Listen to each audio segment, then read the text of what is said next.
investigating allegations of certain criminal conduct by, among others, Robert Hunter Biden. Hunter Biden. Hunter Biden. Hunter Biden. Few names in American politics spark as much controversy as Hunter Biden. From high-profile business dealings to personal struggles, his life has been a lightning rod for political debate. But who is Hunter Biden, and why does he attract so much attention?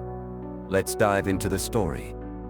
Born Robert Hunter Biden in 1970, grew up in Wilmington, Delaware, as the second son of Joe Biden and Nelia Biden. Tragedy struck early when his mother and sister died in a car accident in 1972. Just a week before Christmas 1972, the wife of newly elected Senator Joe Biden and their baby daughter were killed, and their two sons badly injured when the Biden family car was broadsided by a truck at this intersection in Delaware. This event shaped Hunter's upbringing as he and his brother Beau became the focus of their father's attention. Hunter graduated from Georgetown University and later earned a law degree from Yale. He seemed destined for a promising career, working as a lawyer, lobbyist, and investment advisor. In 2014, Hunter joined the board of Burisma Holdings, a Ukrainian energy company.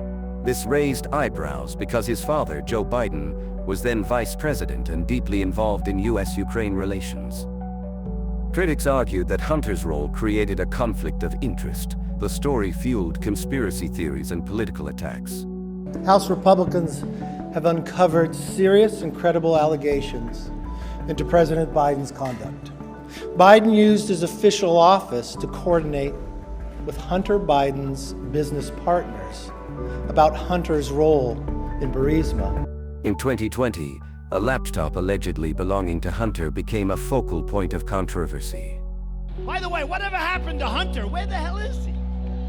Emails and files found on the laptop hinted at his business dealings and personal struggles, leading to intense scrutiny and partisan debate. Hunter Biden used to be on the board of a Ukrainian energy company called Burisma. And John Paul McIsaac claims the laptop contained evidence that Hunter Biden used his connection with his father to help in this role, something that would amount to corruption. Was that your laptop? For real, I don't know. I know, but you know I really don't know. Okay. The answer is. You don't know truthfully, yes or no if the laptop I don't have was any yours. idea. I have no idea. So could have been yours. Of course, certainly. There could be a laptop out there that was stolen from me. There could be that I was hacked. It could be that it was Russian intelligence. It could be that it was stolen from me. Hunter has openly shared his battle with addiction, which he details in his memoir, Beautiful Things. His struggles with substance abuse have been both a source of public criticism and an opportunity for empathy. I have fallen and I've gotten up. I've done esteemable things and things that have been in my life that I regret. Every single one of those things has brought me exactly to where I am right now, which is probably the best place I've ever been in my life. I've gone through my own struggles. In and out of rehab 70 times. Say it nicer to me. Sought treatment for an issue like Sought most treatment people. For substance abuse issues So 7 insensitive. or 8 times. It's really hard for me to say anything snarky right now or combative because I was raised to respect that office. I don't know. It's making me emotional. Why do you think you're getting emotional? Because I'm really proud of being an American. In recent years, Hunter has faced legal troubles, including charges related to unpaid taxes and allegations of falsely stating his drug use on a gun purchase form. These cases have kept him in the headlines and fueled political narratives. Tonight, justice is once more taking presidential history into new waters. The first child of a sitting U.S. president has been convicted of a crime. A jury in Delaware finding presidential son Hunter Biden guilty of 3 federal counts related to his purchase of a gun during a period he was using drugs. Hunter Biden's addiction struggles are well known, but special prosecutor David Weiss rejecting the idea that the case was just about addiction, saying the case was really about the illegal choices Hunter Biden made. Despite the controversies, Joe Biden has stood by his son, often speaking about his love and support for Hunter. This dynamic has become a significant part of Joe Biden's public image, showing a father grappling with both personal and political challenges. With regard to the question regarding the family, I'm extremely proud of my son Hunter. He has overcome an addiction. He's one of the brightest, most decent men I know, and I am satisfied that I'm not going to do anything. I said I abide by the jury decision, and I will do that, and I will not pardon him. You've also said several times that the president would not pardon or commute the sentences for his son Hunter. I just want to make sure that that is not going to change over the next 6 months. The president's saying he would not. It's still a no. It's still a no. It will always be a no. It's still a no. It will be a no. It is a no, and I don't have anything else to add. Will he pardon his son? No. Will you accept the jury's outcome, their verdict, no matter what it is? Yes. And have you ruled out a pardon for your son? Yes. Recently, President Joe Biden announced that he has pardoned his son Hunter Biden for offenses spanning the last decade. The pardon covers tax evasion and firearm charges, which had been the subject of heated public and legal scrutiny. And with news from the White House, in a surprise about-face, President Biden has issued a pardon for his son, Hunter. The president previously said that he would not pardon Hunter, who had pleaded guilty to tax evasion charges in September and was convicted in a separate criminal case in June. This is an announcement that wipes the slate clean and ensures that Hunter Biden will not be incarcerated as he prepares for sentencing.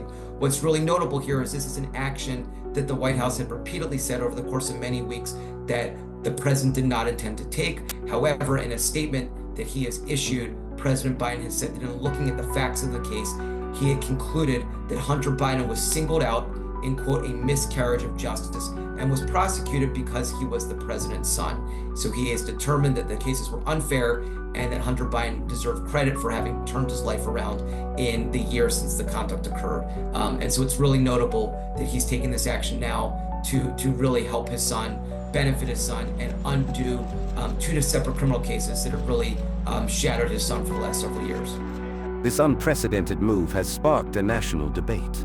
Supporters see it as a father's act of compassion, while critics call it a betrayal of justice. This was an improperly politicized prosecution. Those two charges, as I know from 10 years as a prosecutor in the Department of Justice, are almost never, if ever, charged against a defendant in a standalone indictment. And the reason why they were charged is because Republicans in Congress improperly tried to intervene in an ongoing prosecution to scuttle a plea agreement that Hunter Biden and David Weiss had entered into. And y'all who were attempting to say that Joe Biden was above the fray, Democrats were above the fray, they would never militarize or weaponize the justice system. They would never militarize or weaponize the deep state. They are so honest. Donald Trump is the person who disturbed normal. And all this demonstrates the Hunter Biden pardon is what I've been saying all along about Donald Trump and the American political system. Donald Trump is not the murderer, he is the coroner. He always was. In 2016, the reason he won is because of a widespread perception that American politics was corrupt and that Hillary Clinton was at the apex of that corruption. And that was true. And the same thing just happened in 2024 because people perceive that about Joe Biden as well. The vile dishonesty, the supreme and thoroughgoing corruption. What do you think about this development? Is this a story of redemption, or does it raise ethical questions about power and privilege? There is no fairness or decency in what these Republicans are doing. Let us know in the comments below, and don't forget to like, share, and subscribe for more deep dives into today's most controversial stories. Until next time, stay informed.